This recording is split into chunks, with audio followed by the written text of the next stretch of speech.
먼지 한 톨 앉지 않은 정적이 흐르는 구청의 민원실. 서연은 서늘하게 식어버린 손가락 끝으로 볼펜을 꽉 움켜쥐었다. 손등 위로 붉어진 푸른 핏줄이 미세하게 떨리고 있었다. 눈앞에 혼인신고서, 위에는 자신의 바뀐 이름 한서연 석자가 잉크의 독한 향을 풍기며 선명하게 박혀 있었다. 파상과 오욕으로 점철된 과거의 이름 윤서영을 껍데기처럼 벗어 던지고 낯선 도시의 이름 모를 골목으로 숨어든 지 고작 석 달 만에 내린 결정이었다. 서연은 숨을 들이켜는 것조차 조심스러웠다. 혹여나 등 뒤에서 누군가 자신의 어깨를 낚아채며 잊고 싶었던 그 짐승 같은 목소리로 이름을 부를까봐 목덜미에 소름이 돋았다. 서명하시겠습니까? 옆자리에서 들려온 남자의 목소리는 낮고 건조했다. 감정이 배제된 그 음성은 마치 잘 닦인 대리석 바닥을 구르는 얼음 구슬 같았다. 서연은 고개를 돌려 남편이 될 남자 강진우를 바라보았다. 그는 짙은 감색 수트를 빈틈없이 갖춰 입은 채 무심한 시선으로 허공의 한 점을 응시하고 있었다. 문화재단 이사라는 직함에 걸맞은 우아함과 고요함. 서연이 이 결혼을 선택한 유일한 이유는 바로 그가 가진 그 무미건조함이었다. 사랑도 열정도 집착도 없을 것 같은 이 남자 곁이라면 적어도 과거의 망령들에게서 도망칠 수 있는 가장 견고한 방패막이가 되어줄 것 같았으니까. 서연은 떨리는 손으로 마지막 칸에 서명을 마쳤다. 잉크가 종이의 섬유질 속으로 서서히 스며드는 모습이 마치 되돌릴 수 없는 덫에 발을 들이는 것 같았지만 동시에 그녀는 기묘한 해방감을 느꼈다. 이제 법적으로 그녀는 혼자가 아니었다. 보호자라는 이름의 타인이 그녀의 등 뒤를 막아선 것이다. 끝났습니다. 가시죠. 진우는 서류가 접수되는 것을 확인하자마자 미련 없이 자리에서 일어났다. 그는 서연의 손을 잡지도 다정한 눈길을 보내지도 않았다. 그저 앞서 걸어가며 자신의 뒤를 따르라는 듯 묵직한 존재감을 흘릴 뿐이었다. 구청 밖으로 나오자 잿빛 구름이 낮게 내려앉은 하늘에서 차가운 빗방울이 흩날리기 시작했다. 서연은 빗물에 젖어드는 아스팔트 냄새를 맡으며 문득 자신의 처지가 벼랑 끝에서 밧줄 하나에 매달린 형국임을 깨달았다. 이 결혼은 구원이 아니었다. 그것은 가장 처절한 형태의 도망이었으며 사랑이라는 이름을 빌린 생존 투쟁이었다. 강진우 씨. 차에 오르기 전 서연이 작게 그의 이름을 불렀다. 진우는 차 문을 잡은 채 무표정한 얼굴로 뒤를 돌아보았다. 빗방울이 그의 안경 너머 날카로운 눈매에 맺혔다. 제가 무엇을 하면 되나요? 당신의 아내로서. 서연의 물음에는 비굴함과 결연함이 동시에 섞여 있었다. 진우는 잠시 서연의 파르르 떨리는 입술과 금방이라도 부서질 듯 위태로운 어깨를 가만히 응시했다. 그는 감정을 읽을 수 없는 눈으로 서연의 시선을 받아내다 나직하게 의조렸다. 아무것도 하지 마십시오. 그저 그 자리에 조용히 존재하기만 하면 됩니다. 당신의 과거가 무엇이든 내 눈앞에서만 보이지 않는다면 상관없으니까. 그의 말은 서늘한 비수처럼 날카로웠지만 서연에게는 그 어떤 사랑 고백보다 달콤한 선언이었다. 과거를 묻지 않겠다는 약속, 관심을 두지 않겠다는 방관. 그것이야말로 서연이 이 지옥 같은 세상에서 유일하게 바랐던 계약의 조건이었다. 진우가 먼저 차에 올라탔고 서연은 젖은 옷자락을 여미며 그 뒤를 따랐다. 차 문이 닫히는 육중한 소리가 세상과의 단절을 선포하는 장례식의 종소리처럼 들렸다. 이제 그녀는 한서연이라는 가짜 이름표를 달고 강진우라는 차가운 남자의 거대한 그늘 아래로 자신을 유폐시켰다. 백미러에 비친 자신의 얼굴은 창백하게 질려 있었지만 눈동자 속에는 도끼 서린 안심이 서려 있었다. 이제 괜찮아. 이제는 누구도 나를 찾을 수 없어. 하지만 그녀는 알지 못했다. 자신이 도망쳐 들어온 이 거대한 저택이 사실은 전 남편의 그림자가 길게 드리워진 또 다른 전쟁터의 서막이라는 사실을. 차는 빗줄기를 뚫고 묵직하게 움직이기 시작했다. 도망치듯 시작된 결혼, 그 위태로운 항해의 시작이었다. 와이퍼가 규칙적으로 움직이며 유리창을 닦아내는 소리만이 고요한 차 안을 채웠다. 도망치듯 시작된 결혼, 그 위태로운 항해의 시작이었다. 서연은 창밖으로 흘러가는 빗속 풍경을 바라보며 자신이 이제 어디로 향하고 있는지도 모른 채 그저 이 순간의 고요함에 자신을 맡겼다. 차가 도심을 벗어나 한적한 주택가로 접어들수록 창밖의 풍경은 점점 더 고급스러워졌고 가로등 불빛은 점점 더 드물어졌다. 진우의 저택은 도시의 소음을 집어삼킨 거대한 무덤 같았다. 높은 담장과 정교하게 다듬어진 정원수들 사이로 우뚝 솟은 3층 규모의 건물은 마치 세상과 단절된 고립된 섬처럼 보였다. 차에서 내려 저택의 현관문을 밀고 들어서는 순간 서연은 숨이 막힐 듯한 고요함에 압도되었다. 대리석 바닥 위로 서연의 슬리퍼가 스치는 소리조차 민망할 만큼 집안은 정적으로 가득 찼다. 천장까지 뻗은 거대한 창문 너머로 희미한 달빛이 새어들었고 그 빛은 흰 대리석 바닥에 차갑게 반사되어 마치 얼음 궁전 속을 걷는 것 같은 착각을 불러일으켰다. 새 남편 강진우는 그 정적의 주인답게 말수가 적었다. 그는 집안을 안내하는 것조차 최소한의 단어로만 끝냈다. 이쪽이 당신 방입니다. 식사는 아침 7시입니다. 필요한 것은 가정부에게 말하십시오. 그뿐이었다. 그는 퇴근 후 서재에 틀어박혀 서류를 검토하거나 거실 한 구석에 놓인 가죽 소파에 앉아 감정이 읽히지 않는 눈으로 창밖의 어둠을 응시하곤 했다. 그의 뒷모습은 언제나 고독했고 마치 이 세상 그 누구와도 연결되기를 거부하는 사람처럼 보였다. 서연은 그의 그런 무심함이 좋았다. 아니, 좋다는 표현보다는 안도감을 느꼈다고 하는 편이 더 정확했다. 식사 시간에도 그는 맛있군 혹은 먼저 일어나지 같은 짧은 문장 외엔 입을 열지 않았다.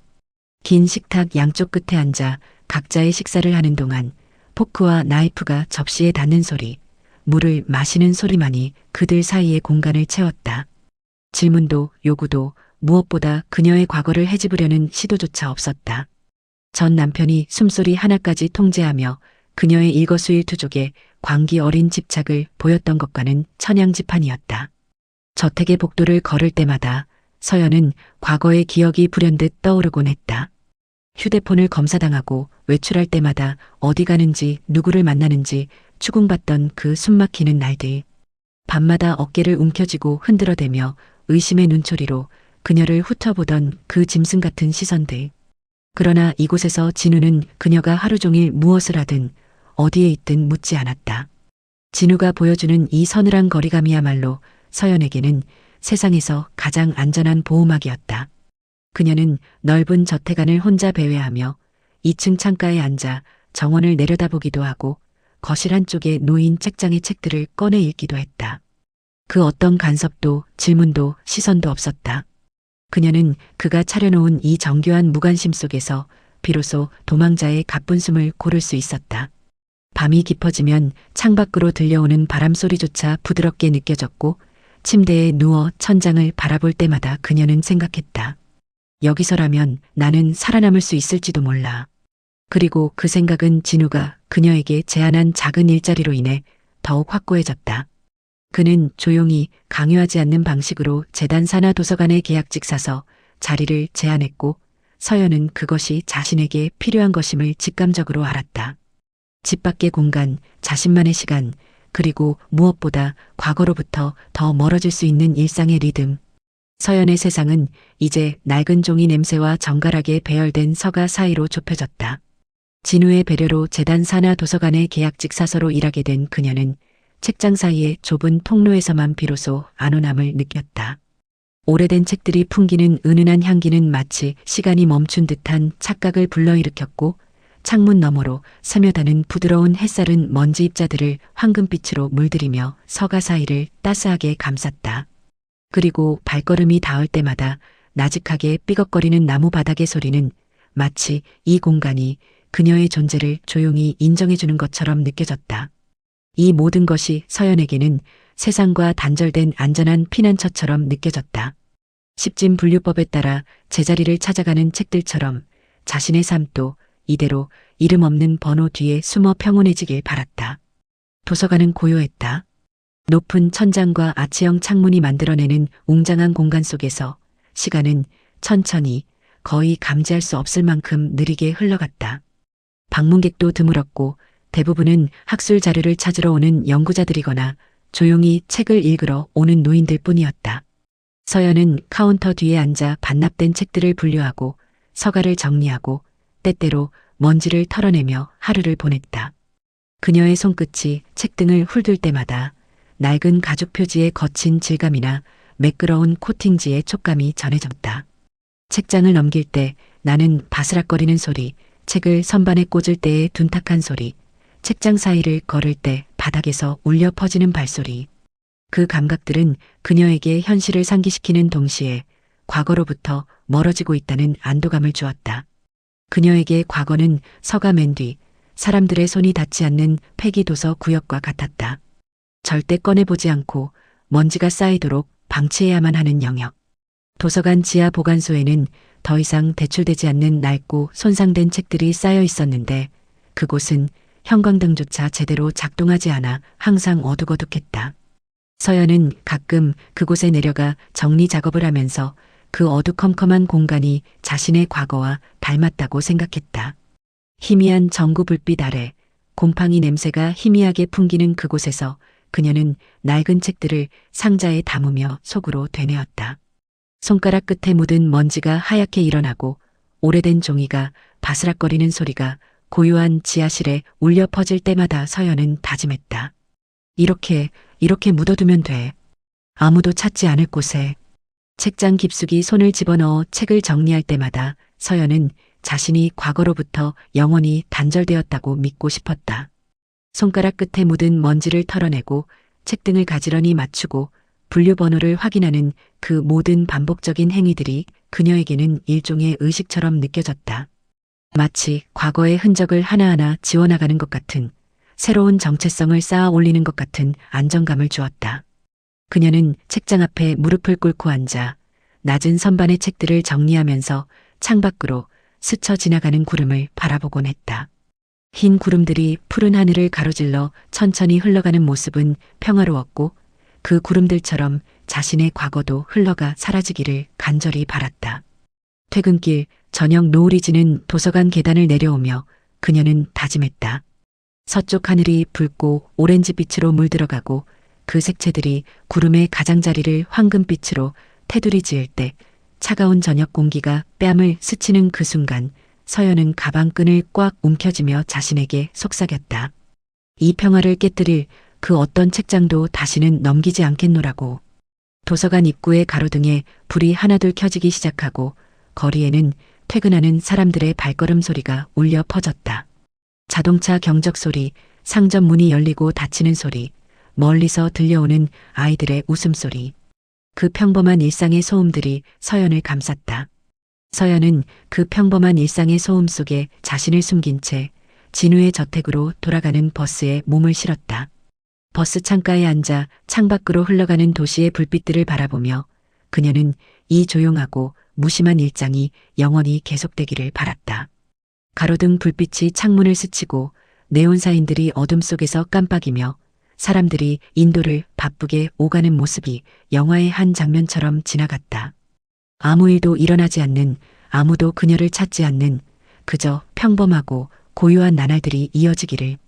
버스가 멈출 때마다 문이 열리고 닫히는 소리, 승객들의 발소리, 버스기사의 안내방송. 그 모든 것이 서연에게는 안전함의 증거였다. 그녀는 눈을 감고 창문에 이마를 기댔다. 차가운 유리의 감촉이 편안했다. 오늘도 무사히 하루가 지나갔다.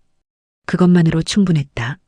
그러나 그녀가 원했던 그 평온함은 그녀가 생각했던 것보다 훨씬 더 취약하고 위태로운 것이었다. 마치 얇은 유리판 위를 걷는 것처럼 언제든 깨져버릴 수 있는 연약한 평화였다. 비극은 가장 평범한 오후의 서류 뭉치 속에서 시작되었다. 도서관 사무실 책상 위에는 재단에서 보낸 문서들이 쌓여 있었고 서연은 그것들을 분류하며 파일에 정리하는 일상적인 업무를 하고 있었다. 창밖으로는 따스한 오후 햇살이 쏟아져 들어왔고 먼지 입자들이 그 빛 속에서 느리게 떠다니고 있었다. 평화로운 오후였다. 너무도 평범하고 고요한 아무 일도 일어나지 않을 것 같은 오후. 재단의 기부금 현황과 자산 위탁 서류를 정리하던 서연의 손길이 멈췄다. 서류 더미 사이로 삐져나온 낡은 폴더 하나. 다른 서류들과 달리 모서리가 해지고 누렇게 변색된 그것은 마치 오래전부터 그곳에 숨어 있던 것처럼 보였다. 폴더 표지에는 희미하게 바랜 글씨로 개인정보 마이너스 기밀이라고 적혀 있었고 봉인 스티커가 절반쯤 떨어져 나가 있었다. 무심코 그 첫 페이지를 넘긴 서연의 안색이 순식간에 종이장처럼 하얗게 질렸다. 손에 쥔 서류가 바들바들 떨리기 시작했고 그녀의 시야가 흐릿하게 일그러졌다. 심장이 미친 듯이 뛰기 시작했고 귓가에서는 맥박 소리가 쿵쾅거리며 울려 퍼졌다. 피후견인 강태훈 후견인 강진우 관계 친형제. 그 이름이 시야에 박히는 순간 심장이 명치 아래로 추락하는 기분이었다. 강태훈. 3년 전 그녀의 영혼을 난도질하고 파멸로 몰아넣었던 전 남편의 이름. 활자로 적힌 이름일 뿐인데도 서연은 목이 졸리는 듯한 압박감에 숨을 들이켰다. 그녀의 입술은 파랗게 질렸고 손가락 끝이 차갑게 얼어붙는 것 같았다. 서류를 붙잡은 손에서 힘이 빠져나갔고 종이가 바닥으로 떨어질 듯 흔들렸다. 주변의 모든 소리가 멀어지고 오직 그 이름만이 그녀의 시야를 가득 채웠다. 아니야. 이건 우연의 일치일 거야. 서연은 떨리는 손으로 서류를 더 넘겼다. 제발 다른 사람이기를. 같은 이름을 가진 다른 누군가이기를. 하지만 그녀의 간절한 부정은 다음 페이지에서 산산조각이 났다. 거기에는 강태훈의 사진이 첨부되어 있었다. 날카로운 턱선, 차갑게 가라앉은 눈빛, 그리고 그 입가에 어린 냉소적인 미소. 서연의 악몽 속에서 수없이 되풀이되던 그 잔혹한 얼굴이 거기 있었다. 사진 속에 그는 정장을 단정하게 차려입고 있었지만 그 눈빛만큼은 그녀가 기억하는 그대로였다. 차갑고 잔인하고 광기 어린. 서류 위로 떨어진 그녀의 눈물이 잉크를 번지게 했다. 투명한 물방울이 종이 위로 하나 둘 떨어지면서 인쇄된 글자들이 흐릿하게 번져나갔다. 도망쳤다고 믿었던 지옥의 문고리가 지금 그녀가 발을 딛고 있는 이 평화로운 재단 한복판에서 다시 만져지고 있었다. 아니, 그녀는 애초에 도망친 적이 없었다. 그녀는 단지 더 깊은 미로 속으로 걸어 들어갔을 뿐이었다. 서연은 의자 등받이에 몸을 기댄 채 천장을 향해 고개를 젖혔다. 형광등 불빛이 눈부시게 눈을 찔렀지만 그녀는 깜빡이지도 못한 채 그저 멍하니 그것을 응시했다. 눈물이 뺨을 타고 흘러내렸고 목구멍 깊은 곳에서 신음이 새어나오려 했지만 그녀는 이를 악물고 참았다. 머릿속이 하얗게 텅 비어버린 것 같았다. 아니, 오히려 너무 많은 생각들이 한꺼번에 밀려들어와 아무것도 제대로 잡히지 않았다. 단어들이, 이미지들이, 기억들이 뒤섞여 그녀의 의식을 혼란스럽게 만들었다. 강진우가 강태훈의 형이라고? 그 사실이 서서히 그녀의 의식 속으로 스며들었다. 마치 차가운 물이 온몸을 적셔 들어가는 것처럼 그 깨달음은 천천히 그러나 확실하게 그녀를 잠식했다. 자신이 도망쳐 숨은 곳이 자신이 안전하다고 믿었던 이 장소가 실은 그 괴물의 바로 옆이었다는 것. 그녀는 손으로 입을 막았지만 목구멍에서 새어나오는 신음소리를 막을 수 없었다. 사무실 안은 고요했고 창밖에서는 새들이 지저귀는 소리가 들렸지만 서연에게는 그 모든 것이 멀고 낯선 세계의 소리처럼 느껴졌다. 그녀는 떨리는 손으로 서류를 더 읽어내려갔다. 글자들이 눈물로 흐릿해졌지만 그녀는 억지로 초점을 맞추며 한 줄 한 줄 읽어갔다. 강태훈은 2년 전 정신과 병원에 입원했고 조현병 진단을 받아 현재 강진우가 법적 후견인으로 지정되어 있었다. 재단의 상당 부분이 강태훈의 치료비와 관리비로 지출되고 있었다. 숫자들이, 날짜들이, 의료 기록들이 서연의 눈앞을 스쳐 지나갔지만 그녀의 머릿속에는 단 하나의 생각만이 망치질하듯 울려 퍼졌다. 진우는 처음부터 알고 있었던 걸까? 그녀가 누구인지, 그녀의 과거가 무엇인지, 그가 보여줬던 그 냉정한 무관심이, 그 완벽한 거리감이 혹시 모든 것을 알고 있었기에 가능했던 연기였던 걸까? 그가 건넸던 모든 친절이, 그가 제안했던 이 일자리가 혹시 그녀를 감시하기 위한 수단이었던 걸까? 서연의 가슴 속에서 무언가가 차갑게 무너져 내렸다. 믿음이었는지 안도감이었는지 아니면 마지막 남은 희망이었는지 알 수 없었지만 그녀의 내면 깊은 곳에서 무언가가 산산조각 나는 소리가 들렸다. 서연은 책상 위에 얼굴을 묻었다. 차가운 나무 표면이 뜨거운 이마에 닿았다. 그녀는 떨리는 어깨로 소리 없이 흐느꼈다. 양손으로 머리를 감싸쥐고 온몸을 웅크린 채 그녀는 울었다. 3년 동안 도망쳐왔다고 믿었던 그 어둠이 실은 그녀를 한 번도 놓아준 적이 없었다. 그것은 더 정교하고 더 잔인한 방식으로 그녀를 둘러싸고 있었다. 마치 보이지 않는 거미줄처럼 그녀가 발버둥칠수록 더 단단하게 그녀를 올가매는 덫처럼. 서연은 눈을 감았다. 그러자 기억 속에서 강태은의 목소리가 되살아났다.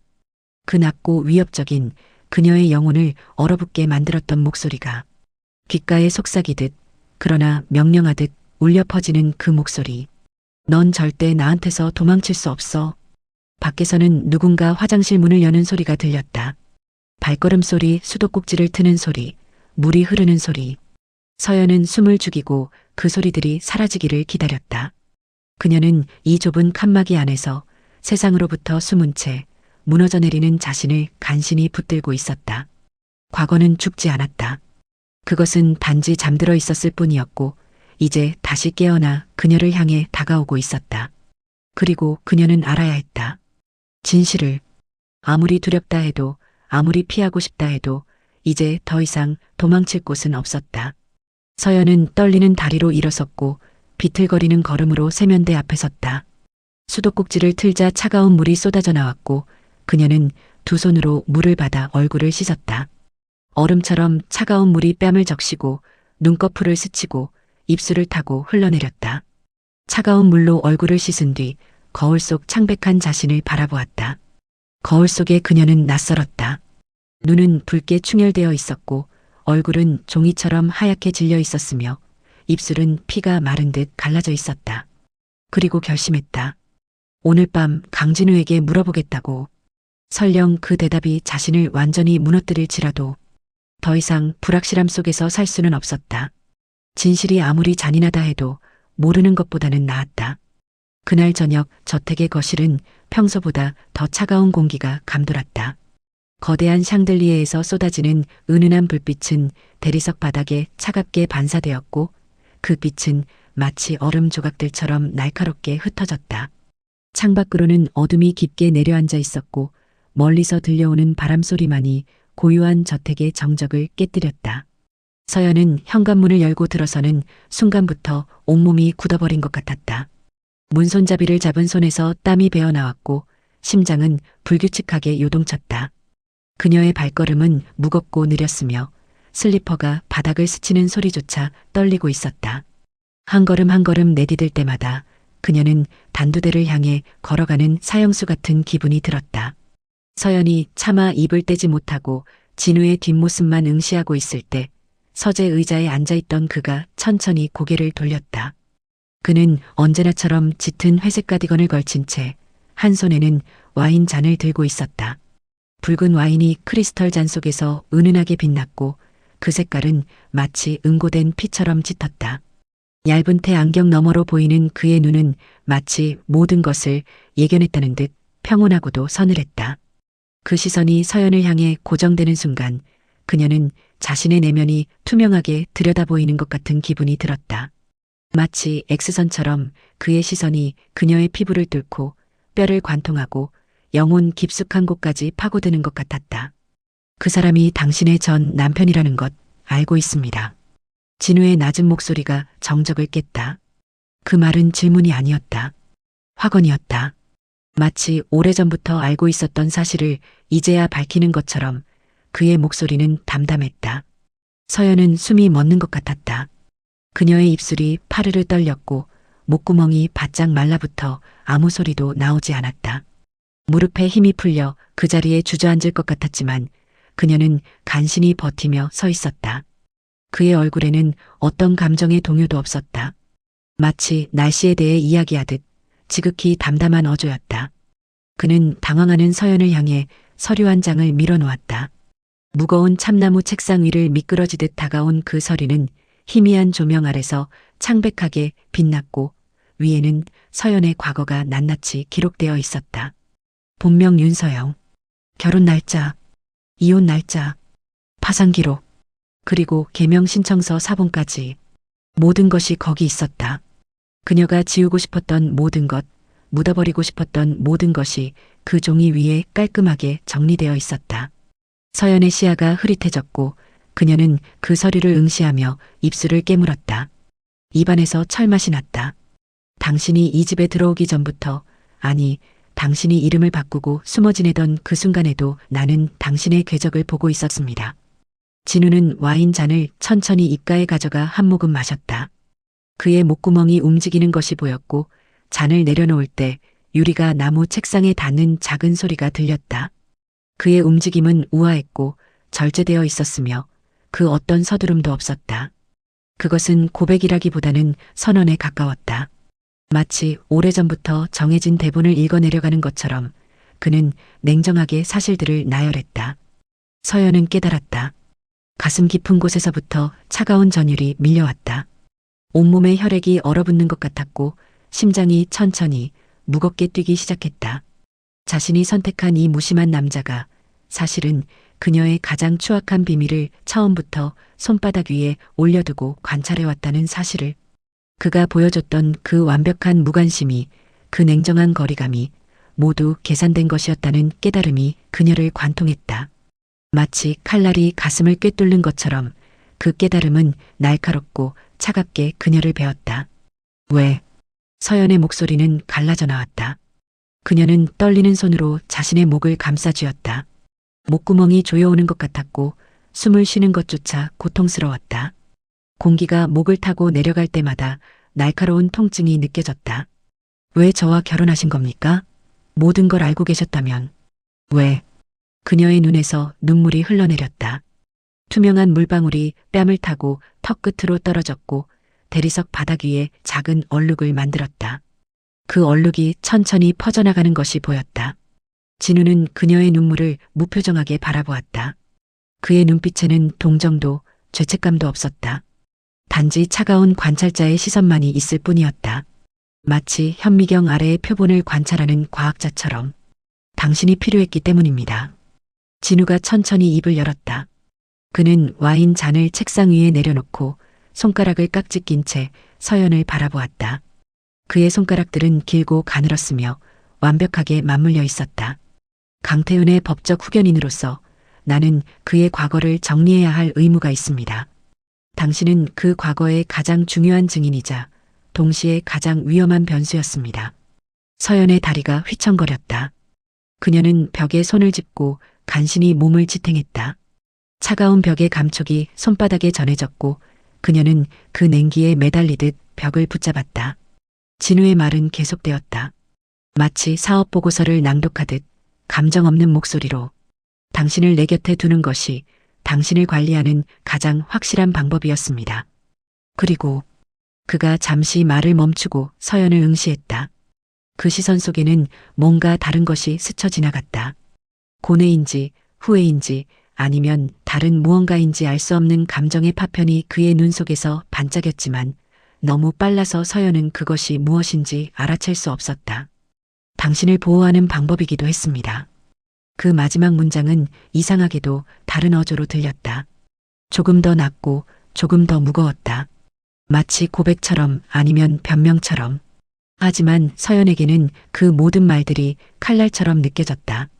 자신이 사랑받아서가 아니라 필요해서 선택되었다는 것. 자신이 아내가 아니라 관리 대상이었다는 것. 그 잔인한 진실이 그녀의 가슴을 찢어놓았다. 심장이 두 쪽으로 갈라지는 것 같았고 그 틈새로 차가운 공기가 스며들어왔다. 서연은 입술을 떨며 물었다. 목소리는 간신히 나왔다. 목구멍에서 나오는 소리는 갈라지고 거칠었으며 마치 오랫동안 사용하지 않은 악기처럼 불안정하게 떨렸다. 그 사람은, 강태윤은 지금 어디에 있습니까? 진우는 천천히 의자에서 일어났다. 가죽 의자에서 몸을 일으키는 소리가 고요한 서재에 울려 퍼졌고 그의 긴 그림자가 서재의 벽을 타고 흘렀다. 그 그림자는 마치 거대한 괴물처럼 벽면을 가득 채우며 일렁거렸다. 그는 창가로 걸어가 어둠에 잠긴 정원을 내려다보았다. 발걸음 소리는 무겁고 느렸으며 각 걸음마다 나무 바닥이 미세하게 삐걱거렸다. 달빛이 그의 옆 얼굴을 희미하게 비추었고 안경 렌즈가 차갑게 반짝였다.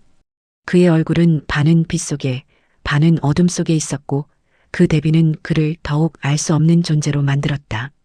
강태윤은 사고 후 재산권을 박탈당했고 법적 판단 능력을 잃었습니다. 그리고 내가 그의 모든 자산을 관리하는 법적 후견인입니다. 진우의 설명은 간결하고도 잔인했다. 그는 마치 회의실에서 사업 보고를 하듯 감정의 동요 없이 사실들을 나열했다. 강태윤의 방대한 재산, 요양병원의 결정권, 그리고 그의 생사 여부까지 모든 권력은 이미 진우의 손에 쥐어져 있었다. 서연은 그 말을 듣는 동안 온몸이 얼어붙는 것을 느꼈다. 피가 혈관 속에서 천천히 응고되는 것 같았고 손발끝이 감각을 잃어가는 것 같았다. 진우의 목소리는 낮고 차분했지만 그 안에 담긴 절대적인 지배력은 부인할 수 없었다. 그는 지금 도심에서 2시간 거리의 전문 요양시설에 있습니다. 24시간 의료진의 감시 아래 생명 유지 장치에 의존한 채 누워 있습니다. 진우가 천천히 고개를 돌려 서연을 바라보았다. 그의 움직임은 마치 포식자가 먹이를 응시하듯 느리고 의도적이었다. 그의 눈빛은 달빛을 받아 더욱 날카롭게 빛났고 안경 너머로 보이는 그 시선은 마치 얼음 조각처럼 차갑고 단단했다. 창밖의 달빛이 그의 얼굴에 창백한 빛을 들이우며 그를 더욱 비현실적으로 보이게 만들었다. 그를 지옥으로 보낼지 아니면 연명시킬지는 오직 나만이 정합니다. 그 말이 떨어지는 순간 서연은 소름이 돋았다. 온몸의 솜털이 일제히 곤두서는 것이 느껴졌고 등줄기를 타고 차가운 전율이 흘러내렸다. 손끝이 얼음장처럼 차갑게 식어버렸고 입안이 바짝 말라붙었다. 자신이 도망쳐온 포식자의 목줄을 쥐고 있는 남자가 지금 자신의 남편이라는 사실. 그 기묘하고도 섬뜩한 역설이 그녀의 의식을 짓눌렀다. 마치 악몽 속에서 깨어나려 발버둥 치지만 깨어날 수 없는 것처럼 그녀는 이 현실이 믿기지 않았다. 진우는 강태윤의 파멸을 통해 얻은 권력을 과시하지 않았지만 그의 정제된 몸짓 하나하나에서 뿜어져 나오는 위압감은 전 남편의 무식한 폭력보다 훨씬 더 거대하고 정교했다. 강태윤은 주먹을 휘두르고 소리를 질렀지만 진우는 침묵 속에서 모든 것을 통제했다. 그의 권력은 눈에 보이지 않았지만 그렇기에 더욱 무서웠다. 마치 보이지 않는 거미줄처럼 모든 것을 조용히 옥죄어오는 힘이었다. 강태윤의 폭력은 예측 가능했지만 진우의 지배는 알 수 없고 측정할 수 없는 것이었다. 서연은 벽에 등을 기댄 채 다리에 힘이 풀려 천천히 주저앉았다. 무릎이 꺾이고 몸이 중력에 이끌려 바닥으로 내려앉았다. 차가운 벽의 감촉이 등을 통해 전해졌고 대리석 바닥의 냉기가 그녀의 몸으로 스며들었다. 옷 위로도 느껴지는 그 차가움은 마치 그녀를 얼려버리려는 것 같았다. 그녀는 무릎을 끌어안고 고개를 숙였다. 머리카락이 앞으로 흘러내려 그녀의 얼굴을 가렸고 그 아래에서 그녀의 어깨가 작게 떨리고 있었다. 당신은 왜 그를 죽이지 않으셨습니까? 서연의 목소리는 떨렸지만 그 안에는 절박함이 담겨 있었다. 마치 익사하는 사람이 마지막 숨을 쉬듯 그녀는 그 질문을 던졌다. 진우는 잠시 침묵했다. 서재의 시계가 째깍째깍 소리를 냈고 그 소리만이 고요함을 깨뜨렸다. 그는 천천히 서연에게 다가와 그녀 앞에 쪼그리고 앉았다. 무릎을 굽히고 앉는 그의 움직임은 우아했고 마치 예식을 치르듯 신중했다. 두 사람의 눈높이가 맞춰졌다. 진우의 얼굴이 가까이 다가오자 서연은 그의 눈 속에서 처음으로 무언가 다른 것을 보았다. 그것은 차가움도 무관심도 아니었다. 깊고 어두운 형언할 수 없는 감정이었다. 마치 오래된 우물 밑바닥처럼 깊고 밤하늘의 별처럼 먼 감정. 죽음은 너무 쉬운 벌입니다. 진우가 나직하게 말했다. 그의 목소리에는 처음으로 감정의 그림자가 드리워져 있었다. 차갑고 날카로운 그러나 동시에 깊은 증오가 서린 음성이었다. 그 증오는 수십 년 동안 발효되어 온 것처럼 짙고 독했다. 그가 당신에게 그리고 다른 이들에게 저질렀던 일들을 생각하면 죽음은 그에게 너무나 관대한 처벌입니다. 그는 깨어나지 못한 채 그 어둠 속에서 영원히 갇혀 있어야 합니다. 그것이 그에게 합당한 지옥입니다. 서연은 진우의 눈을 바라보았다.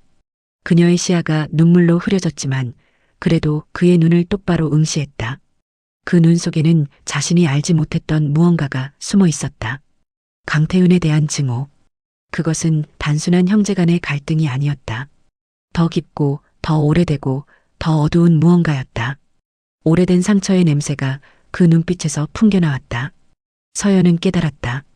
진우 역시 강태은에게 상처받은 사람이라는 것을, 그 역시 희생자였다는 것을, 그 역시 그녀와 마찬가지로 지옥에서 살아남은 생존자였다는 것을. 당신이 그에게서 도망쳤을 때 진우가 천천히 입을 열었다. 그는 서연의 눈을 똑바로 바라보며 말을 이었다.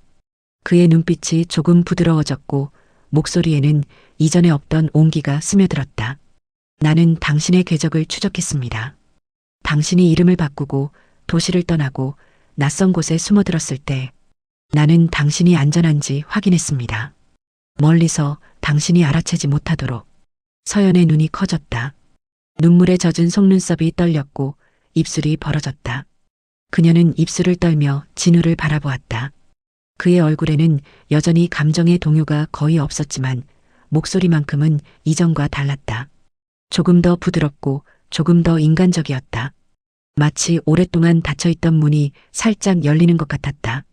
당신과 결혼한 것은 당신을 통제하기 위해서만은 아니었습니다. 당신을 그로부터 그리고 세상으로부터 보호하기 위해서이기도 했습니다. 진우가 천천히 일어났다.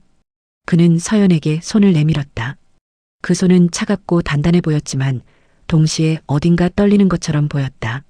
손가락 끝이 미세하게 떨리고 있었고 그 떨림은 그가 느끼는 긴장을 드러내고 있었다. 서연은 그 손을 바라보았다. 창백하고 길고 가는 손가락, 깨끗하게 다듬어진 손톱, 그리고 손바닥에 희미하게 그어진 주름들. 거부할 수도 받아들일 수도 있는 선택. 그녀의 마음속에서는 두려움과 안도감이, 분노와 감사함이 뒤섞여 소용돌이쳤다. 그의 손을 잡는다는 것은 무엇을 의미하는가? 그를 받아들인다는 것인가? 아니면 단지 일어서기 위한 것인가? 이제 서연 앞에는 두 갈래의 길이 놓였다. 차가운 대리석 바닥에 주저앉은 채 그녀는 그 갈림길을 명확하게 볼 수 있었다. 다시 짐을 싸서 이름도 없는 곳으로 도망칠 것인가? 아니면 자신을 관찰해온 이 차가운 남자의 손을 잡고 과거와 정면으로 맞설 것인가? 한쪽 길은 익숙했다. 3년 전에도 그리고 그 전에도 걸어왔던 도망의 길. 가방을 꾸리고 새벽 첫차를 타고 낯선 도시의 낯선 골목에 숨어드는 그 길.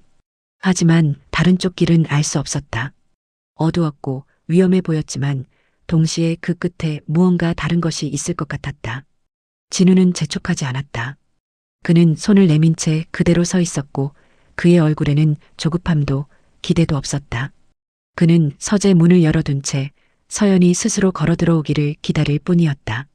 달빛이 그의 뒤를 비추고 있었고 그의 실루엣은 어둠 속에서 고요하게 서 있었다. 그의 무심함은 이제 방관이 아니라 기회처럼 느껴졌다. 그는 강요하지 않았다. 선택을 그녀에게 맡겼다. 그것은 어쩌면 그가 그녀에게 줄 수 있는 유일한 존중이었다. 서연은 자신의 두 손을 바라보았다. 떨리는 손, 차갑게 식어버린 손가락들.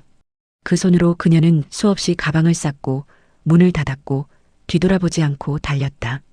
하지만 도망의 끝에는 늘 절벽뿐이었음을 그녀는 알고 있었다. 더 이상 도망칠 곳이 없었다. 세상 어디로 가든 과거는 그녀를 따라왔다. 그것은 그림자처럼, 악몽처럼, 지워지지 않는 문신처럼 그녀와 함께였다. 이번만큼은 그가 쥐어준 칼자루를 잡아야 할 때였다. 도망이 아니라 맞서는 것. 숨는 것이 아니라 싸우는 것. 서연은 떨리는 손을 천천히 들어 올렸다. 그 움직임은 느렸고 마치 물속에서 움직이는 것처럼 무겁게 느껴졌다. 손을 맞잡았다. 진우의 손은 예상했던 것처럼 차가웠지만 동시에 단단했다. 그의 손가락이 그녀의 손을 감쌌고 그 감촉은 확실했다. 그는 힘을 주어 그녀를 일으켰다. 서연의 몸이 천천히 위로 올라갔고 무릎에서 힘이 빠져 휘청거렸지만 진우가 그녀를 붙잡았다. 그의 다른 손이 그녀의 팔꿈치를 받쳐주었고 서연은 그의 지지를 받으며 비틀거리는 다리로 서 있었다. 두 사람은 서로를 바라보았다. 서재의 희미한 불빛 아래 그들의 그림자가 벽에 길게 드리워져 있었다.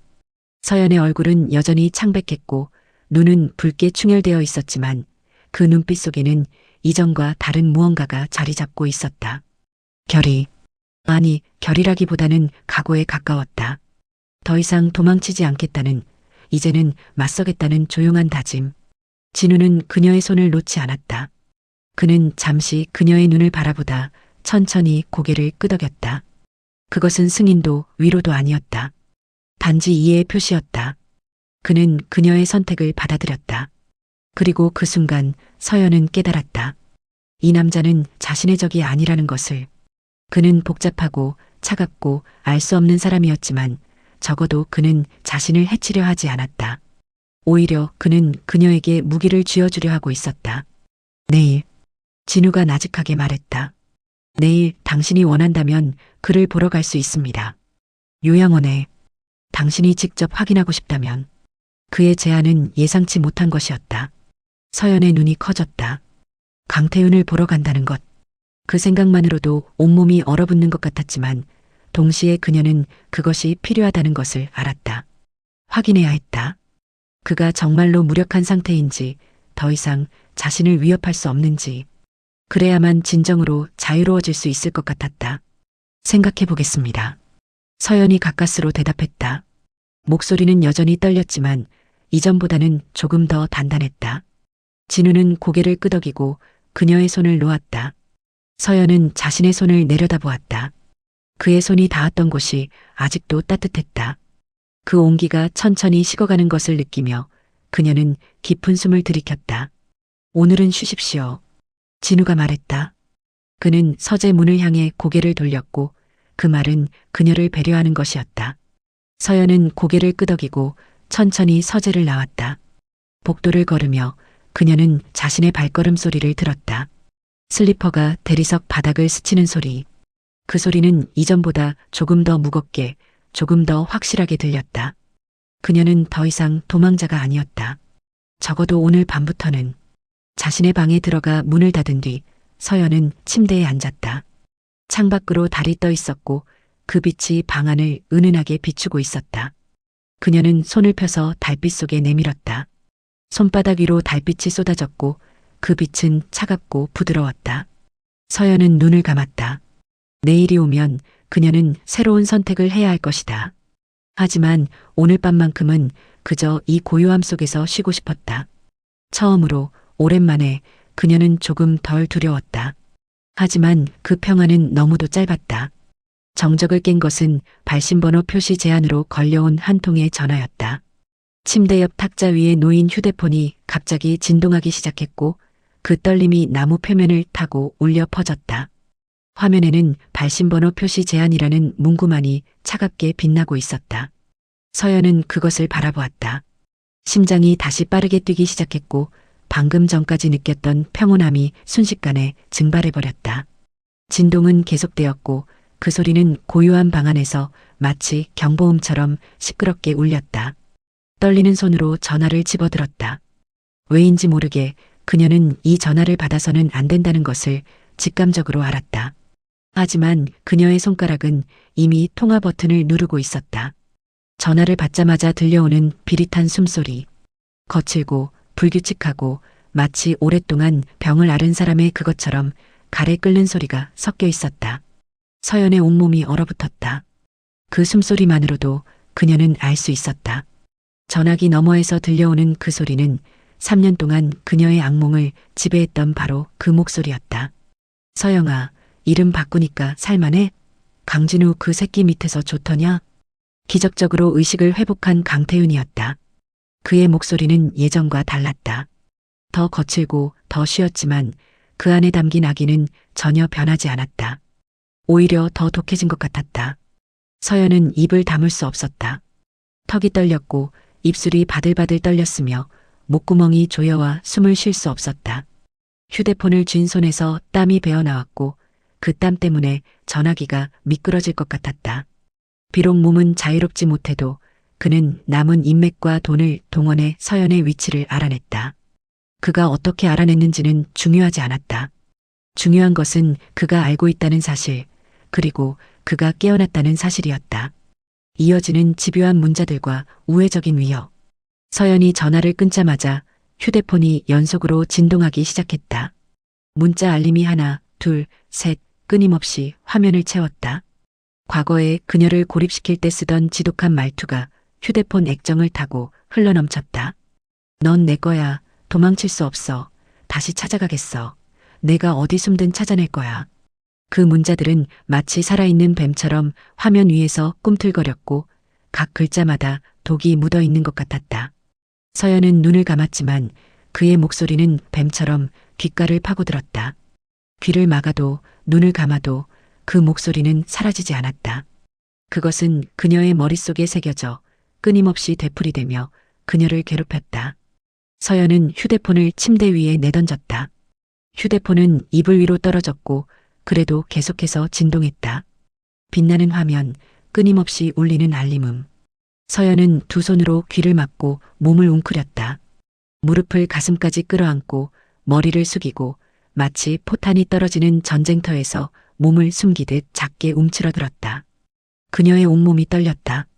이를 부딪히는 소리가 들렸고 숨소리는 가빠졌으며 심장은 미친 듯이 요동쳤다. 아니야, 아니야. 이건 꿈이야. 그녀는 스스로에게 되뇌었다. 하지만 휴대폰은 계속 울렸고 그 진동은 침대를 타고 그녀의 몸으로 전해졌다. 강태윤은 깨어났다. 그는 다시 돌아왔다. 그리고 그는 그녀를 찾았다. 방금 전까지 느꼈던 모든 안도감이, 모든 희망이 순식간에 무너져 내렸다. 진우의 약속도 그의 보호도 아무 소용이 없었다. 강태윤은 살아있었고 그는 여전히 그녀를 통제할 힘을 가지고 있었다. 서연은 침대에서 일어나 비틀거리며 화장실로 갔다. 변기 앞에 무릎을 꿇고 토하려 했지만 아무것도 나오지 않았다. 그저 메스꺼움만이 목구멍을 타고 올라왔고 위장이 뒤틀리는 고통만이 느껴졌다. 차가운 타일 바닥에 이마를 대고 그녀는 흐느꼈다. 눈물이 바닥으로 떨어졌고 그 위에 작은 물웅덩이가 만들어졌다. 얼마나 시간이 흘렀을까? 서연은 화장실 바닥에 쓰러진 채로 있었다. 몸은 차갑게 식어버렸고 손발은 감각이 없었다. 그녀는 천장을 바라보았다. 흰 천장, 차가운 형광등. 그 빛이 너무 밝아서 눈이 아팠지만 그녀는 눈을 감지 않았다. 눈을 감으면 그의 얼굴이 보였다. 그의 목소리가 들렸다. 그의 손이 느껴졌다. 그녀는 알아야 했다. 진우에게, 그에게 말해야 했다. 강태윤이 깨어났다는 것을, 그가 전화했다는 것을. 하지만 동시에 그녀는 두려웠다.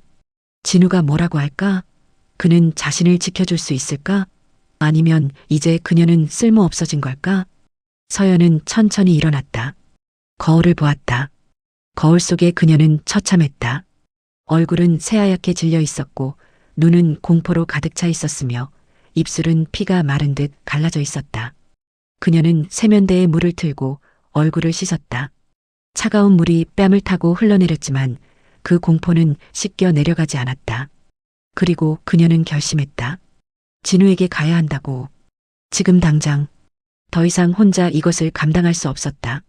서연은 비틀거리는 걸음으로 방을 나와 어두운 복도를 걸었다.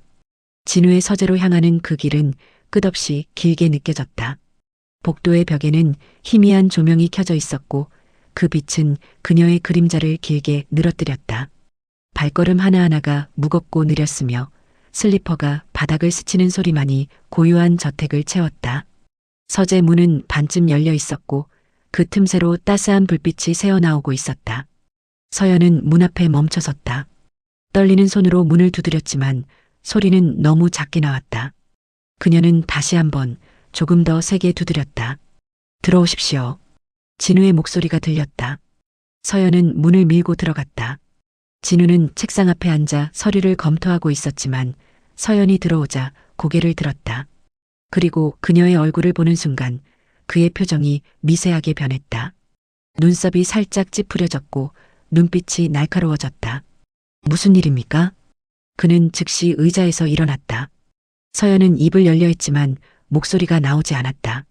그녀는 떨리는 손으로 주머니에서 휴대폰을 꺼내 진우에게 내밀었다. 화면에는 여전히 강태윤의 문자들이 가득 차 있었다. 진우는 휴대폰을 받아들고 화면을 훑었다. 그의 얼굴은 점점 더 차갑게 굳어갔고 턱선이 단단하게 조여졌다. 언제 온 겁니까? 방금 전화가 왔어요. 그리고 문자들이. 서연의 목소리는 떨렸고 마지막 단어는 거의 속삭임에 가까웠다. 진우는 휴대폰을 책상 위에 내려놓고 서연을 바라보았다.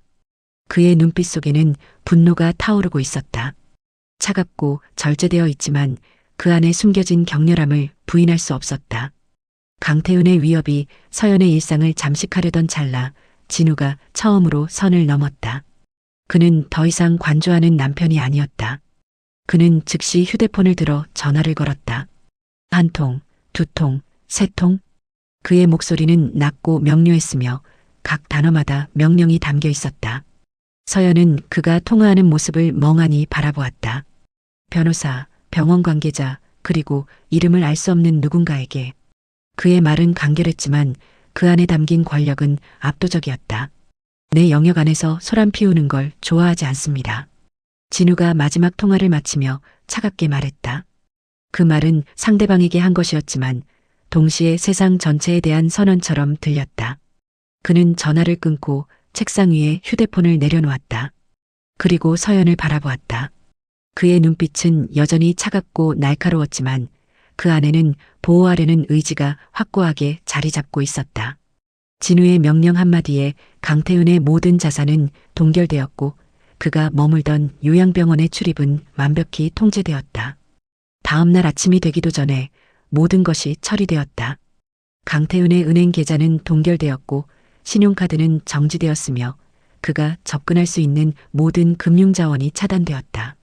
법적인 접근 금지 명령과 함께 태훈이 고용했던 심부름꾼들은 단 하룻밤 만에 사라졌다. 진우가 동원한 것은 단순히 돈이나 권력만이 아니었다. 그것은 오랜 시간 쌓아온 네트워크와 법의 테두리 안에서 움직이는 완벽한 시스템이었다. 모든 조치는 철저히 서연을 중심으로 움직였다. 그녀를 보호하기 위해, 그녀에게 위협이 되는 모든 것을 제거하기 위해. 이틀 후 진우는 서연을 서재로 불렀다. 그는 책상 위에 서류 뭉치를 펼쳐놓고 하나하나 설명했다. 강태훈의 통신 기록, 그가 고용했던 사람들의 명단, 그리고 그들이 받은 돈의 출처, 모든 것이 거기 있었다. 그리고 마지막 페이지에는 법원의 접근 금지 명령서가 있었다. 서연은 그 서류들을 바라보며 입을 다물 수 없었다. 진우가 단 며칠 만에 이 모든 것을 처리했다는 사실이 믿기지 않았다. 이제 그는 당신에게 연락할 수 없습니다. 법적으로도 물리적으로도. 진우가 말했다. 그는 서연의 눈을 바라보았고 그의 눈빛은 확신으로 가득 차 있었다. 진우는 서연의 손을 잡고 낮게 은조렸다. 그의 손은 따뜻했고 그 감촉은 확실했다. 서연은 그의 손을 느끼며 처음으로 진정한 안전을 느꼈다. 이것은 단순한 약속이 아니었다. 이것은 행동으로 증명된 보호였다. 그가 당신에게 닿으려면 먼저 나를 무너뜨려야 할 겁니다. 하지만 그럴 일은 없을 겁니다. 그의 목소리는 낮고 단호했으며 그 안에는 절대적인 확신이 담겨 있었다. 서연은 그의 눈을 바라보았다. 그 눈 속에서 그녀는 자신이 찾던 것을 발견했다. 안전, 보호, 그리고 무엇보다 그녀를 위해 싸우려는 의지. 진우는 차갑고 무심한 남자였지만 그는 자신의 사람을 지키는 데에는 추호의 망설임도 없었다. 그것은 사랑이 아닐지도 몰랐다. 하지만 그것은 그녀가 지금 가장 필요로 하는 것이었다. 서연의 눈에서 눈물이 흘러내렸다. 하지만 이번의 눈물은 공포의 눈물이 아니었다. 그것은 안도의 눈물이었고 감사의 눈물이었으며 어쩌면 희망의 눈물이었다. 그녀는 고개를 끄덕였다. 말을 할 수 없었지만 그녀의 눈빛이 모든 것을 말해주었다. 진우는 그녀의 손을 더 세게 잡았다. 그리고 두 사람은 그렇게 말없이 서로를 바라보았다. 서재의 불빛 아래 창밖으로는 비가 내리기 시작했고 그 빗소리가 고요한 저택을 부드럽게 감쌌다. 며칠이 지났다. 서연은 자신의 방 거울 앞에 서 있었다. 아침 햇살이 창문을 통해 들어와 그녀의 얼굴을 비추고 있었고 먼지 입자들이 그 빛 속에서 천천히 떠다니고 있었다. 서연은 거울 속에 자신을 보았다. 창백하게 질려 울기만 하던 여자는 더 이상 없었다. 거울 속의 그녀는 여전히 상처로 가득했지만 눈빛만큼은 달랐다. 예전에 그녀는 고개를 숙이고 어깨를 움츠리고 세상으로부터 숨으려 했다. 하지만 지금 거울 속의 그녀는 똑바로 서 있었고 턱을 들고 자신의 눈을 똑바로 바라보고 있었다. 진우가 만들어준 견고한 보호막 속에서 그녀는 생전 처음으로 뜨거운 분노를 느꼈다. 그것은 파괴적인 분노가 아니었다. 오히려 그것은 건설적인 것이었다. 자신을 짓밟았던 사람들에게 자신을 무력하게 만들었던 상황에 대한 정당한 분노. 그 분노는 그녀의 가슴 속에서 불처럼 타올랐고 그 열기는 얼어붙었던 그녀의 영혼을 녹여내기 시작했다. 그녀는 더 이상 희생자로 남고 싶지 않았다. 그녀는 생존자가 되고 싶었고 나아가 승리자가 되고 싶었다.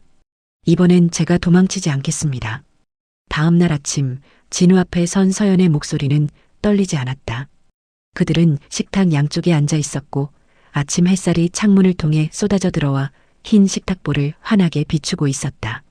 커피 향이 은은하게 퍼지고 있었고 접시에 놓인 토스트는 김이 모락모락 올라오고 있었다. 하지만 서연은 음식에 손도 대지 않은 채 진우를 똑바로 바라보며 말했다. 그녀의 목소리는 단호했고 눈빛은 확고했다. 진우는 커피잔을 내려놓고 그녀를 바라보았다. 그의 얼굴에는 미세한 놀라움이 스쳤지만 곧 그것은 승인으로 바뀌었다. 그녀는 스스로 도서관을 나와 법적 대응을 위한 자료들을 정리하기 시작했다. 도서관 사무실의 책상은 이제 서류들로 가득 찼다.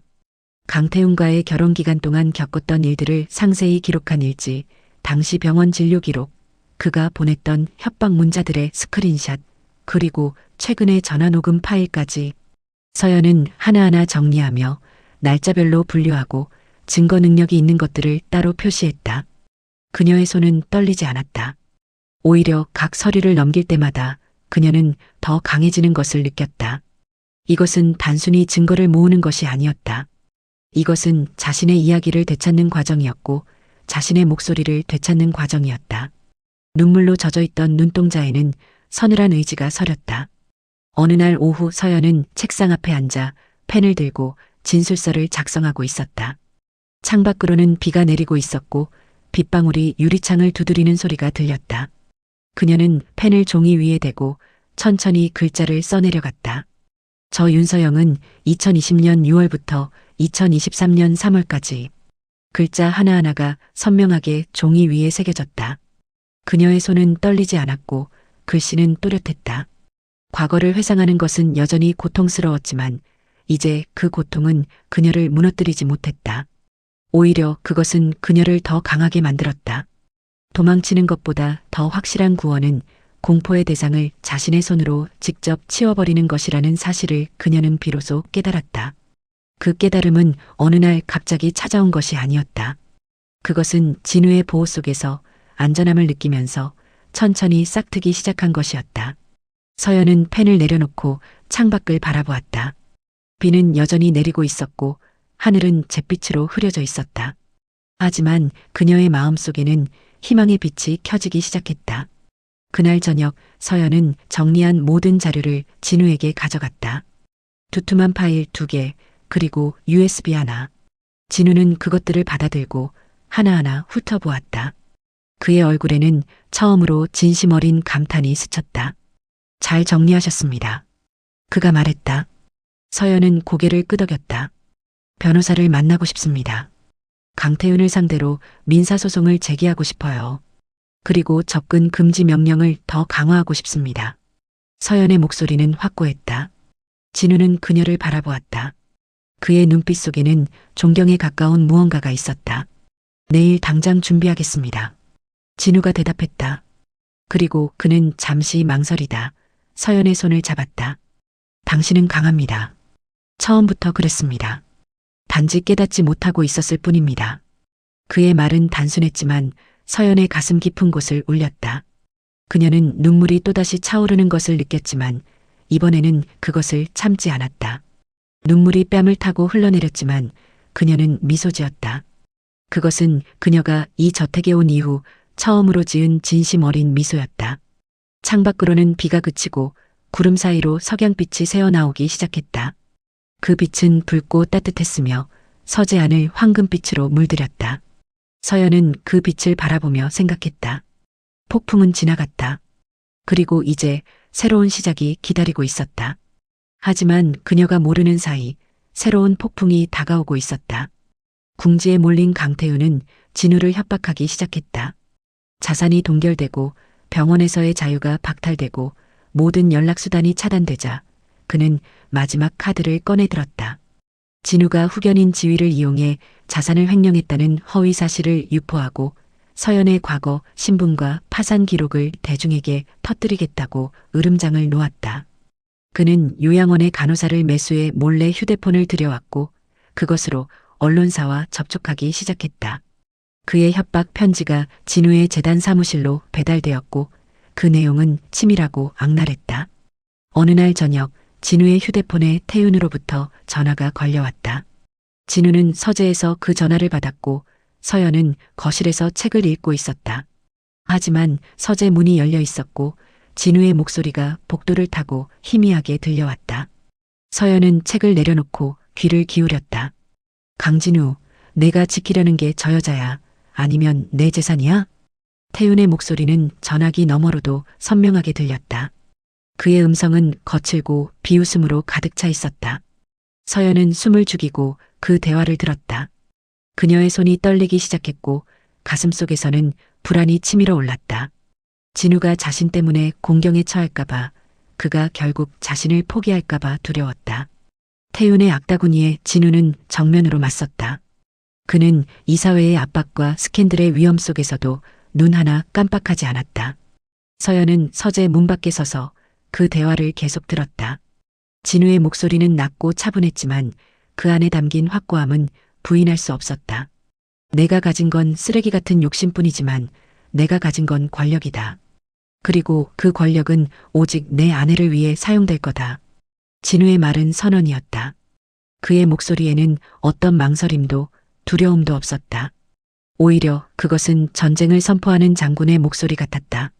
차갑고 단호하고 물러서지 않는.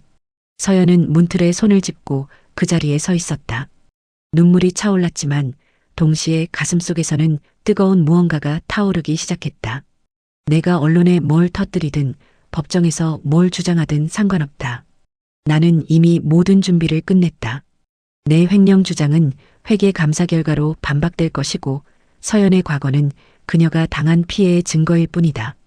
오히려 내가 저질렀던 가정폭력과 재산 탈취가 만천하에 드러날 것이다. 진우의 말은 계속되었고 그 하나하나가 태윤을 향한 칼날이었다. 서연은 서재 문을 살짝 밀고 안을 들여다보았다. 진우는 창가에 서서 전화를 받고 있었고 그의 뒷모습은 곱고 흔들림이 없었다. 달빛이 그를 비추고 있었고 그의 실루엣은 마치 성벽처럼 견고해 보였다. 그리고 한 가지 더 확실히 해두지. 서연은 내 아내다. 법적으로도 그리고 내 선택으로도. 내가 그녀에게 손가락 하나라도 대려면 나를 먼저 무너뜨려야 할 것이다. 하지만 너는 그럴 수 없다. 너는 이미 졌다. 진우가 전화를 끊었다. 그는 잠시 창밖을 바라보다 천천히 돌아섰다. 그리고 문 밖에 서 있는 서연을 발견했다. 두 사람의 눈이 마주쳤다. 서연의 눈에는 눈물이 가득 고여 있었고 그 눈물은 뺨을 타고 흘러내렸다. 하지만 그녀는 미소 짓고 있었다. 진우는 천천히 그녀에게 다가왔다. 그는 손을 들어 그녀의 뺨에 흐르는 눈물을 닦아주었다. 그의 손길은 부드러웠고 그의 눈빛은 따뜻했다. 이것이 그가 보여줄 수 있는 애정의 표현이었다. 말로 하지 않아도 그의 행동이 모든 것을 말해주고 있었다. 들었습니까? 진우가 나직하게 물었다. 서연은 고개를 끄덕였다. 죄송합니다. 제 때문에, 당신 때문이 아닙니다. 진우가 그녀의 말을 끊었다. 그는 그녀의 어깨에 손을 올렸다. 이것은 오래전부터 정해진 일이었습니다. 강태훈과 나 사이의 일. 당신은 단지 그것을 촉발시켰을 뿐입니다. 그리고 솔직히 말하면 나는 이 기회를 기다려왔습니다. 서연은 그의 눈을 바라보았다. 그 눈 속에서 그녀는 오래된 상처를 보았다. 강태훈이 진우에게 무엇을 했는지, 그것이 얼마나 깊은 흉터를 남겼는지. 그리고 지금 진우는 단지 그녀를 지키는 것이 아니라 자신의 과거와도 싸우고 있다는 것을. 함께 싸워요. 서연이 말했다. 그녀의 목소리는 떨렸지만 그 안에는 결의가 담겨 있었다. 저 혼자가 아니고 당신도 혼자가 아니에요. 우리 함께 그를 무너뜨려요. 진우는 잠시 그녀를 바라보다 천천히 고개를 끄덕였다. 그리고 처음으로 그의 입가에 미소가 번졌다. 그것은 작고 희미한 미소였지만 진심이 담긴 것이었다. 그는 서연을 가볍게 끌어안았다. 그의 품은 따뜻했고 그의 심장 박동 소리가 서연의 귀에 들렸다. 규칙적이고 안정적인 그 소리는 그녀에게 평화를 주었다. 창밖으로는 달이 떠올랐고 그 빛이 저택을 은은하게 비추고 있었다. 폭풍은 아직 끝나지 않았다. 오히려 이제 시작이었다. 하지만 이번에는 그들이 함께였다. 그리고 함께라면 그들은 이길 수 있었다. 며칠이 흘렀다. 강태윤의 협박은 계속되었지만 진우는 냉철하게 모든 대응책을 준비하고 있었다. 그는 밤낮 없이 변호사들과 회의했고 회계 감사 자료를 정리했으며 태윤의 과거 범죄 기록을 수집했다.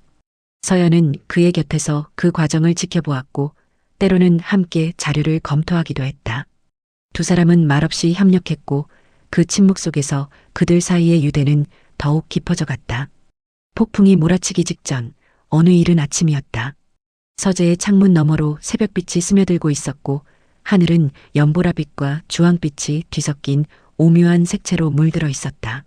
진우는 서연에게 두툼한 서류 뭉치를 건넸다.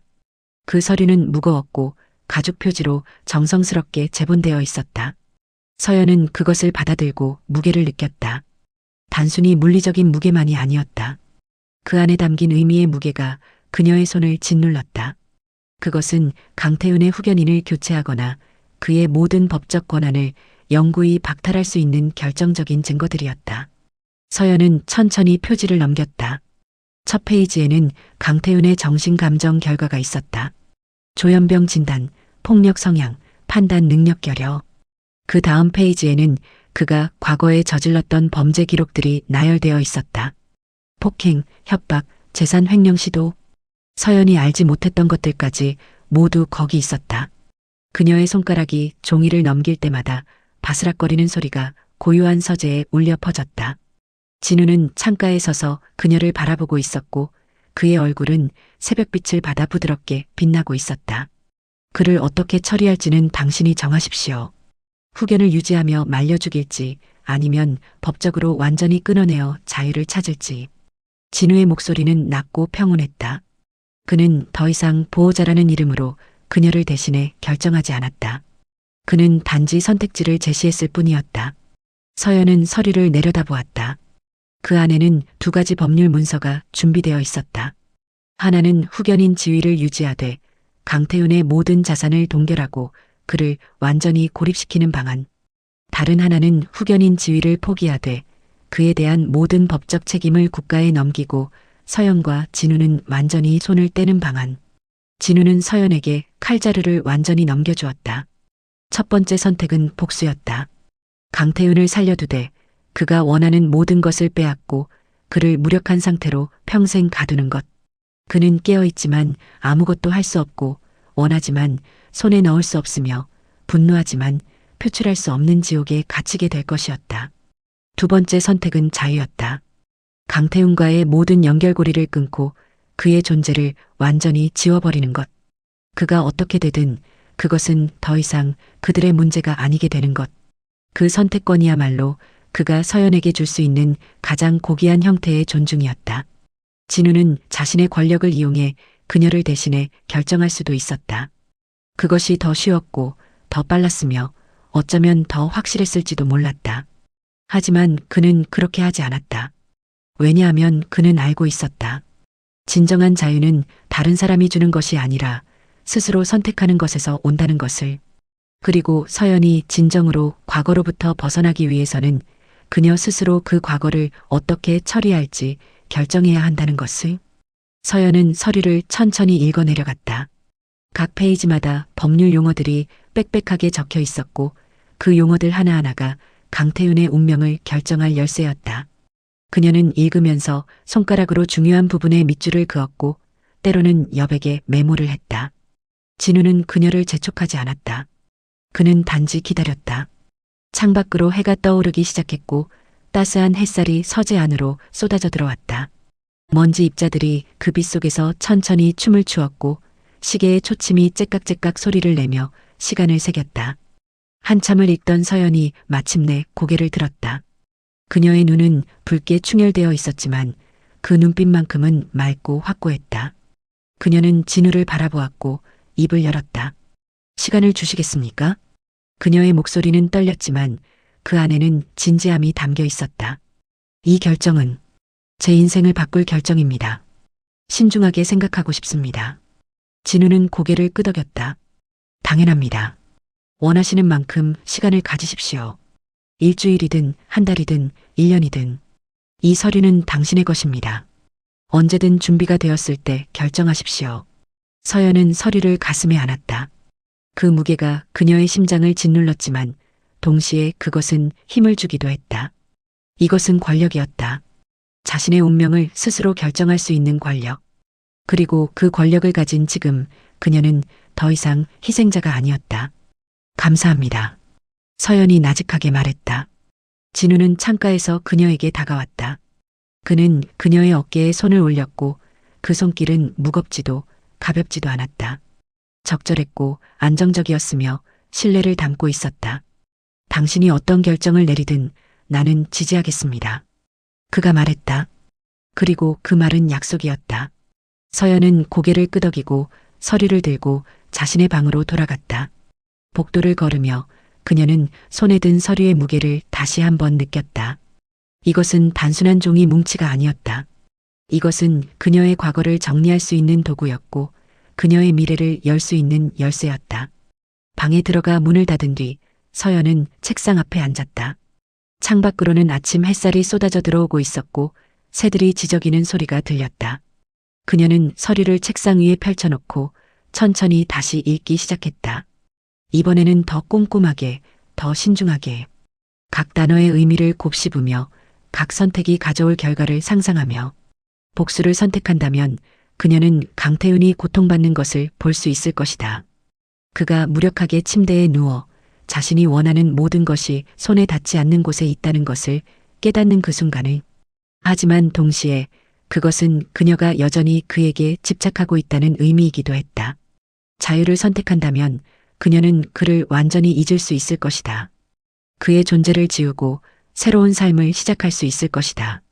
하지만 동시에 그것은 그가 저질렀던 일들에 대한 책임을 묻지 않는 것이기도 했다.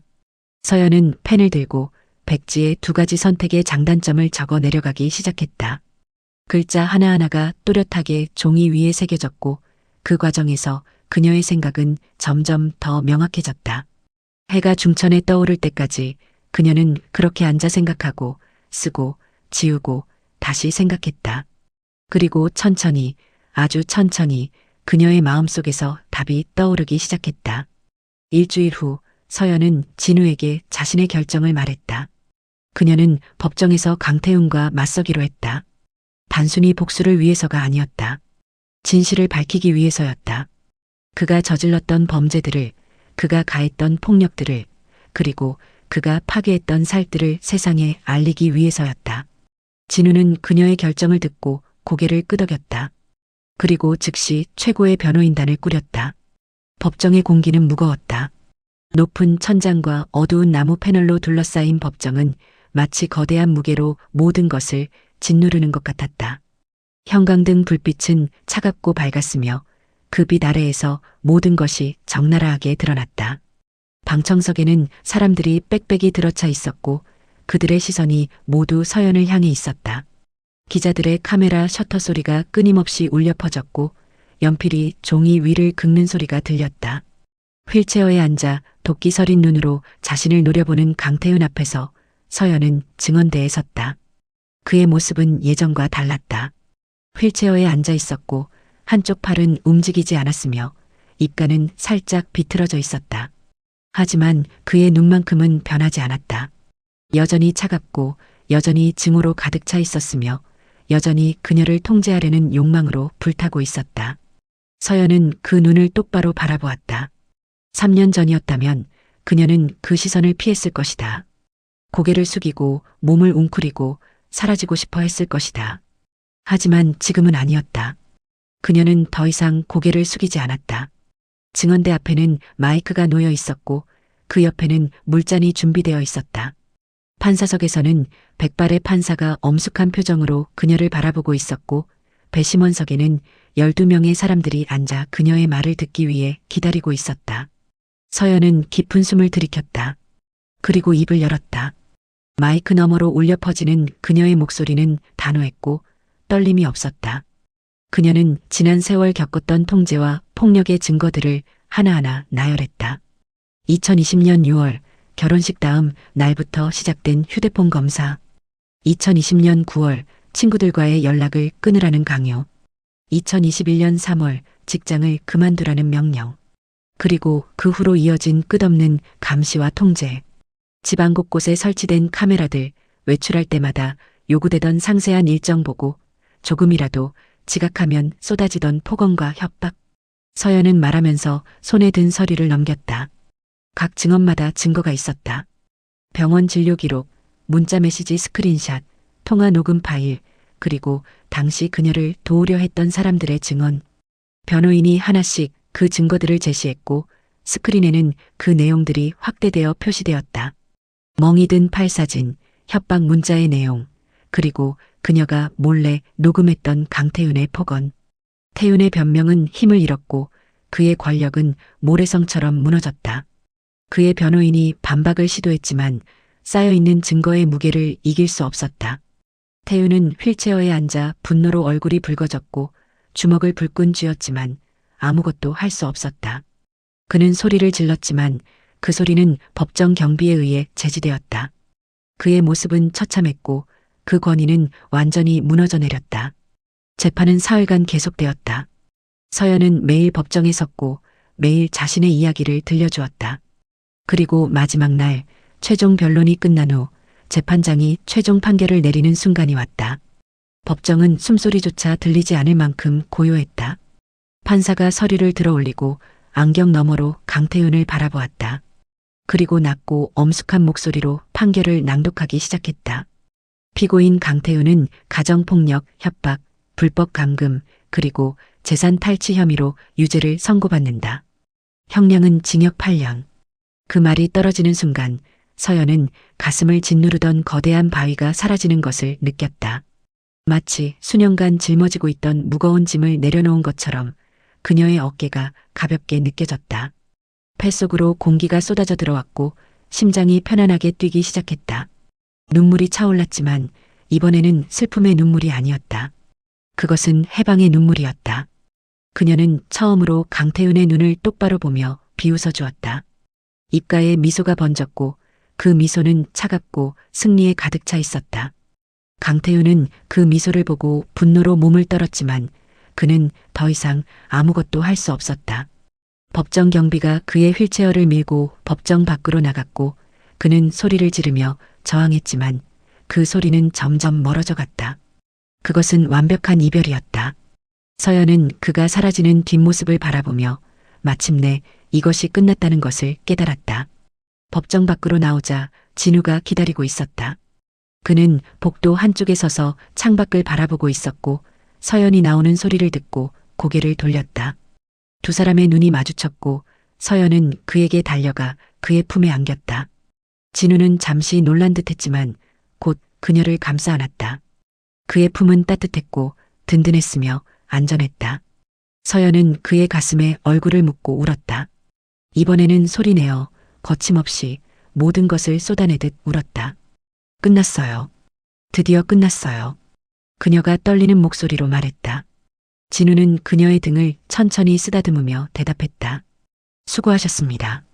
정말 잘하셨습니다. 그의 목소리는 부드러웠고 그 안에는 진심 어린 자부심이 담겨 있었다. 두 사람은 그렇게 한참을 서 있었다. 복도를 지나가는 사람들이 그들을 바라보았지만 그들은 신경 쓰지 않았다. 창밖으로는 햇살이 쏟아져 들어오고 있었고 먼지 입자들이 그 빛 속에서 춤을 추고 있었다. 서연은 그 빛을 느끼며 처음으로 진정한 자유를 맛보았다. 과거는 끝났다. 그리고 이제 미래가 시작될 차례였다. 끝났어요. 드디어 끝났어요. 그녀가 떨리는 목소리로 말했다. 진우는 그녀의 등을 천천히 쓰다듬으며 대답했다. 수고하셨습니다. 정말 잘하셨습니다. 그의 목소리는 부드러웠고 그 안에는 진심 어린 자부심이 담겨 있었다. 두 사람은 그렇게 한참을 서 있었다. 복도를 지나가는 사람들이 그들을 바라보았지만 그들은 신경 쓰지 않았다. 창밖으로는 햇살이 쏟아져 들어오고 있었고 먼지 입자들이 그 빛 속에서 춤을 추고 있었다. 서연은 그 빛을 느끼며 처음으로 진정한 자유를 맛보았다. 과거는 끝났다. 그리고 이제 미래가 시작될 차례였다. 모든 폭풍이 지나간 뒤 저택의 정원에는 평화로운 저녁빛이 스며들었다. 재판이 끝난 지 일주일이 지났고 계절은 어느새 가을로 접어들고 있었다. 정원의 나뭇잎들은 붉고 황금빛으로 물들어 있었고 그 잎들이 바람에 흔들릴 때마다 바스락거리는 소리가 들렸다. 하늘은 연보라빛과 주황빛이 뒤섞인 석양으로 물들어 있었고 그 빛이 저택의 흰 벽을 따스하게 비추고 있었다. 서연은 정원의 벤치에 앉아 그 풍경을 바라보고 있었다. 바람이 그녀의 머리카락을 살랑이며 지나갔고 낙엽 하나가 그녀의 무릎 위로 떨어졌다. 그녀는 그것을 집어들고 손가락으로 만졌다. 인맥에 거친 질감이 느껴졌고 그것은 현실이라는 것을 상기시켰다. 이것은 꿈이 아니었다. 그녀는 정말로 자유로웠다. 곁에 선 진우를 보았다. 그는 나무 아래에 서서 멀리 하늘을 바라보고 있었고 석양빛이 그의 옆 얼굴을 황금빛으로 물들이고 있었다. 여전히 그는 말이 적고 무심해 보였지만 이제 서연은 그 침묵 속에 담긴 웅숭 깊은 애정을 읽을 수 있었다. 그의 침묵은 무관심이 아니었다. 그것은 그가 그녀에게 공간을 주는 방식이었고 그녀를 존중하는 방식이었으며 그녀가 스스로 생각하고 결정할 수 있도록 기다려주는 방식이었다. 그의 무심함은 냉정함이 아니었다.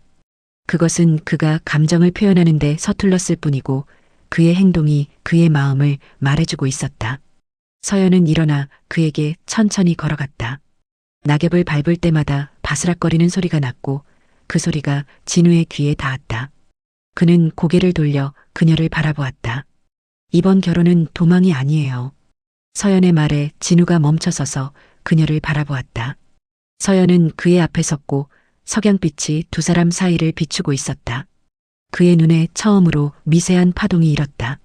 그것은 놀라움이었고 동시에 무언가 더 깊은 감정이었다. 서연은 그의 눈을 똑바로 바라보며 말을 이었다. 처음에 저는 당신과의 결혼을 도망쳐로 생각했어요. 과거로부터 숨을 수 있는 안전한 곳. 하지만 이제는 알아요. 이것은 도망이 아니라 선택이었다는 것을. 제가 새로운 삶을 시작하기로 선택한 거예요. 그녀의 목소리는 떨리지 않았고 그 안에는 확신이 담겨 있었다. 진우는 그녀를 바라보았다. 그의 얼굴에는 여전히 큰 감정의 동요가 없었지만 눈빛만큼은 달랐다. 그 안에는 부드러움이 있었고 따뜻함이 있었으며 무엇보다 그녀에 대한 깊은 존경이 있었다. 이제 당신이 선택한 삶입니다. 진우가 나직하게 말했다.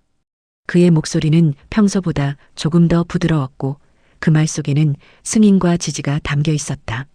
그는 서연의 손을 맞잡았다. 그의 손은 따뜻했고 그 감촉은 확실했다. 도망치기 위해 선택했던 남자의 손은 이제 그녀가 세상으로 나아가기 위해 잡는 유일한 손이 되었다.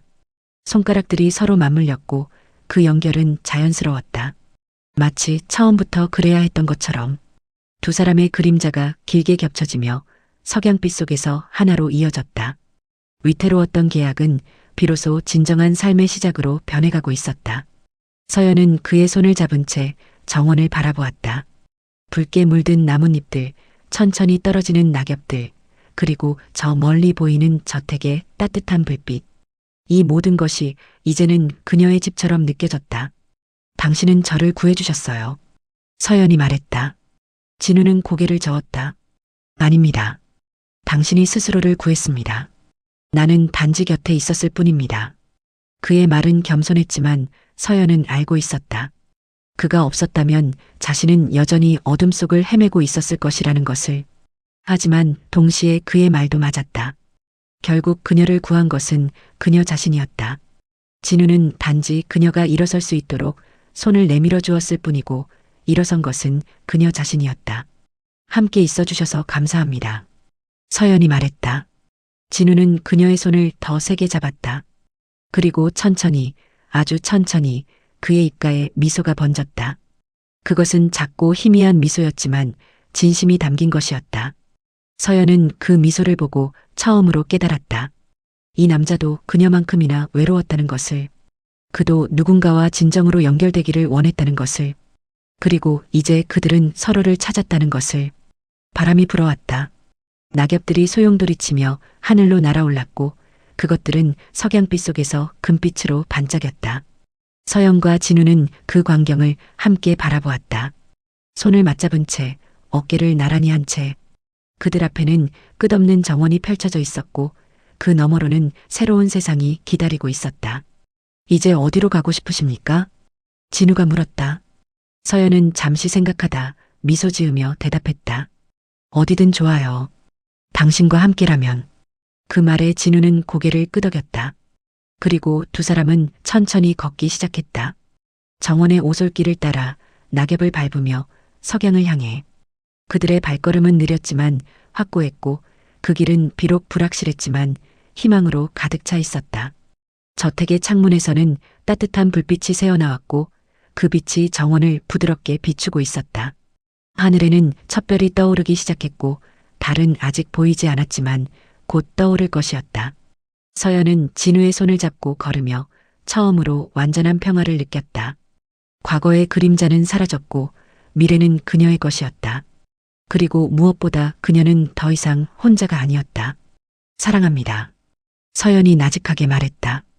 그 말은 처음으로 입 밖으로 나온 고백이었고 그것은 진심이었다. 진우는 걸음을 멈추고 그녀를 바라보았다. 그의 눈 속에는 놀라움이 있었고 기쁨이 있었으며 그리고 같은 감정이 있었다. 그는 입을 열려 했지만 말이 나오지 않았다. 대신 그는 그녀를 끌어안았다. 그의 품은 따뜻했고 그의 심장 박동이 그녀의 귀에 들렸다. 빠르고 강하게 마치 그도 감정에 휩싸인 것처럼. 나도. 진우가 속삭였다. 그 말은 완전한 문장이 아니었지만 서연은 이해했다. 그것으로 충분했다. 두 사람은 그렇게 한참을 서 있었다. 석양이 지고 어둠이 내려앉고 별들이 하나둘 떠오르는 동안. 그리고 그들은 알았다. 이것이 시작이라는 것을. 진정한 결혼, 진정한 사랑, 진정한 삶의 시작이라는 것을.